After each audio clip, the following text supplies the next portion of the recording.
వైకుంఠ ఏకాదశి ధనుర్మాస ఉత్సవాలు ఎందుకు నిర్వహిస్తారు? అసలు వైకుంఠ ఏకాదశి ప్రత్యేకత ఏంటి?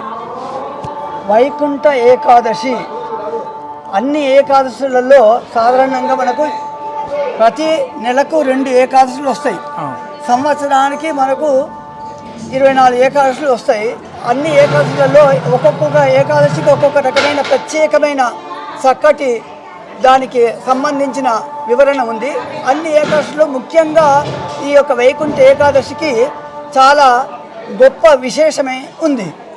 ఈ వైకుంఠ ఏకాదశి అంటే మనం సాధారణంగా ఉపవాసం ఉంటాము అని అనుకుంటుంటాము. ఉపవాసము అంటే దగ్గర, వాసం అంటే ఉండడం. పరమాత్మకు అతి సమీపంగా ఉండడమే ఉపవాసము.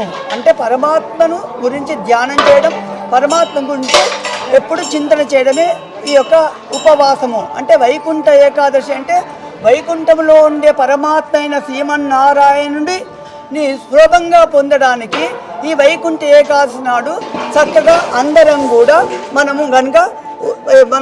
చక్కగా ఉపాసన కనుక చేసినట్టయితే, చక్కగా పరమాత్మను కనుక మనం చింతన చేసినట్టయితే ఆ స్వామి చాలా రక్షాపేక్షాం ప్రతీక్షాం అని పాలకడలో, సముద్ర పాలకడలో శేషశయనపై పరమాత్మ ఎప్పుడు ఏ భక్తుడు నా దగ్గరికి కాపాడమని అంటాడు అని రక్షించమని వేడుకుంటాడా అని ఎదురు చూస్తూ ఉంటాడు. అలాంటి భక్తుడు ఎప్పుడు దొరుకుతాడా అని అలాంటి ఈ యొక్క సన్నివేశమే వైకుంఠ ఏకాదశి. చాలా చక్కటి ఏకాదశి. భక్తులందరూ చాలా తొందరగా, అతి సులభంగా, సౌలభ్యంగా, చక్కగా ముక్తిని పొందడానికి చాలా ఉపాయమైనది ఈ యొక్క వైకుంఠ ఏకాదశికి ఉంది. ధనుర్మాసంలో ప్రత్యేకంగా ఉత్సవాలు, ధనుర్మాసంలో చక్కగా ఆండాళ్ళు తల్లి అనుగ్రహించిన తిరుప్పావై అనే వ్రతాన్ని మనకు ఈ ఆండాళ్ళు తల్లి చెప్పింది. సర్వోపనిషత్ మయమైన ఈ యొక్క విషయాలన్నింటినీ కూడా 30 పాసురాల్లో చెప్పిన ఈ యొక్క వ్రతమే ఈ యొక్క ధనుర్మాస వ్రతం. ఈ మాసంలో చక్కగా మనమందరం కూడా తరించడానికి ఆమె సులభమైన మార్గాన్ని మనకు బోధించింది. దాంట్లో వచ్చేది మనకు ఇక్కడ ఈ వైకుంఠ ఏకాదశి. ఈ ఏకాదశి నాడు కూడా భక్తులందరూ సులభతరంగా పొందడానికి, అంటే ఏకాదశి అంటే 10 + 1 11, అంటే 10 అంటే కర్మేంద్రియాలు 5, జ్ఞానేంద్రియాలు 5, మొత్తం 10 ఇంద్రియాలు. ఇంకొకటి చిత్తం, 11వది ఇది చిత్తం.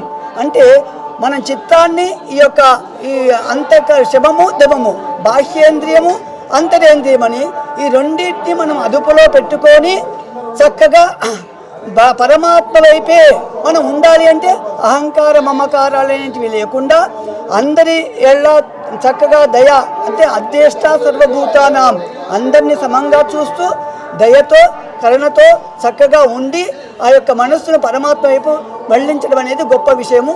ఇలాంటి ఈ యొక్క వైకుంఠ ఏకాదశి మనకు అతి పురాతనమైన ఈ వెంకటేశ్వర దేవాలయంలో, ఈ యొక్క చిక్కడపల్లి వెంకటేశ్వర దేవాలయంలో చక్కగా ఆ భక్తుల యొక్క సందడిలో ఈరోజు చాలా చక్కగా గొప్పగా అన్ని ఏర్పాట్లు చేస్తున్నారు. భక్తులందరూ కూడా తరించడానికి సులభమైన మార్గం ఈ వైకుంఠ ఏకాదశి అని చెప్పి మనకు పూర్వాచార్యులు అందరూ కూడా చక్కగా దీని యొక్క విశేషాలు అందరూ చెప్పారు. ప్రత్యేకంగా ధనుర్మాసంలో వైకుంఠ ఏకాదశి రోజు స్వామివారికి చేసే కైంకర్యాలు ఏముంటాయి? సో ఏమేమి చేస్తారు మిగతా రోజుల కంటే? ఇక్కడ ఈరోజు ప్రత్యేకత ఏముంటుంది? ఇక్కడ అభిషేకం ఉంటుంది చక్కగా, తర్వాత పూలతోని అర్చన, తులసి అర్చన, తర్వాత సహస్ర పుష్పార్చన, తర్వాత ఇంకా ముఖ్యంగా వీళ్ళందరికీ కూడా ఏ రకంగా వాళ్ళు కోరుకుంటారో ఆ కోరికలన్నీ తీర్చడానికి ఈరోజు చక్కగా అన్ని విశేషాలు ఉంటాయి.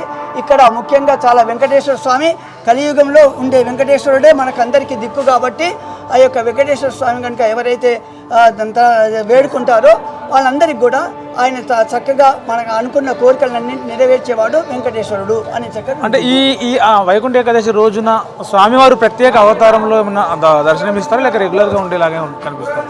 అంటే ఇది పార్కడలో చక్కగా ఉంటాడు కాబట్టి మిగతా అన్నీ ఇక్కడ ఏంటంటే సాక్షాత్గా కలో వెంకటనాయకవు వెంకటేశ సంస్థానం బ్రహ్మాండే నాస్తికించిన వెంకటేశ సమోదేవో నభూతో నభవిష్యతి అని వెంకటేశ్వర కలియుగంలో వెంకటేశ్వరుడే అక్కడి నుంచి వైకుంఠం నుంచి ఇక్కడికి వచ్చి మన ప్రజలందరినీ ఉద్ధరించాలనే తలంపే ఆయనకుంది. ఎవరు ఎప్పుడు నా దగ్గరికి వస్తారా అని ఎదురు చూస్తున్నాడు. జీవాత్మలమైన మనం పరమాత్మను పొందడమే మన యొక్క ఉద్దేశ్యము. అంతకు తప్ప వేరే లేదు. ఆ జ్ఞానమే జ్ఞానం. అలాంటి జ్ఞానాన్ని కలిగి ఉండే ఏ భక్తుడైతే నా దగ్గరికి వస్తాడా అని ఎదురు చూస్తుంటాడు. అలాంటి భక్తులను ఎప్పుడు కాపాడుతాడని చూసేవాడు. అలాంటి వాళ్ళందరూ కూడా ఈ వైకుంఠ ఏకాదశి నాడు వచ్చి చక్కగా దర్శనం చేసుకొని అందరు కూడా భగవంతునికి చక్కగా ప్రాప్తులవుతారని చెప్పి వేడుకుంటాం. మీ పేరు చెప్పండి. బట్టర్ వేణుగోపాలాచార్య. బట్టర్ వేణుగోపాలాచార్య. Okay sir.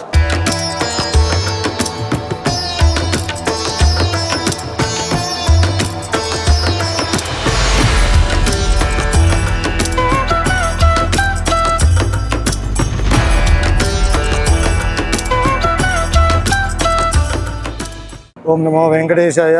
వెంకటాది సంస్థానం బ్రహ్మాండే నాస్తి కించన వెంకటేశ సమోదేవో నభూతో న భవిష్యతి. కలియుగంలో వెంకటేశ్వర స్వామిని మించినటువంటి దైవం లేదు. హైదరాబాదు ఉప్పల్, హైదరాబాద్కి ఈశాన్య భాగంలో ఉప్పల్ స్వరూప్ నగర్ కరీరి వెంకటేశ్వర స్వామి దేవాలయం.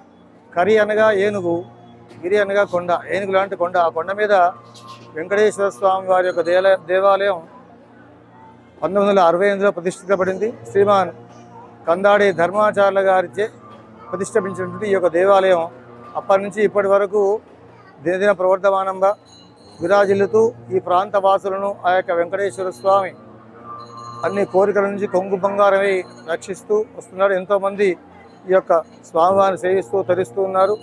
ఇది పూర్తిగా వైష్ణవాలయం. పాంచరాత్ర ఆగమానుసారంగా నడుస్తున్నటువంటి ఈ యొక్క ఆలయంలో ప్రతి సంవత్సరము ఆల్వార్ల తిరునక్షత్రాలు, ధనుర్మాసోత్సవం, శుక్రవారం స్వామివారికి తిరువంజనోత్సవము, మాఘమాసంలో రథసప్తమి బ్రహ్మోత్సవాలు, మాఘశుద్ధ పంచమి మొదలు మాఘశుద్ధ దశమి వరకు పాంచానికంగా స్వామివారి బ్రహ్మోత్సవాలు జరుగుతూ ఉంటాయి. అందులో భాగంగా ఈరోజు వైకుంఠ ఏకాదశి. భక్తులంతా ఉదయం 4 గంటల నుంచి ద్వారదర్శనం చేసుకొని తరిస్తూ ఉన్నారు. చాలామంది వేలాది మంది భక్తులు సేవిస్తూ ఉన్నారు. ఇవాళ తిరుప్పావైలో 8వ పాశ్రం పొద్దున్నే ఈరోజు ఉదయం 2-3 గంటలకే తిరుప్పావై ధనుర్మాస గోష్ఠి సేవించుకొని అప్పటి నుంచి స్వామివారి వైకుంఠ సేవ, గరుడ వాహన సేవ, తర్వాత ద్వార దర్శనంలో స్వాములు సేవిస్తూ తరిస్తూ ఉన్నారు.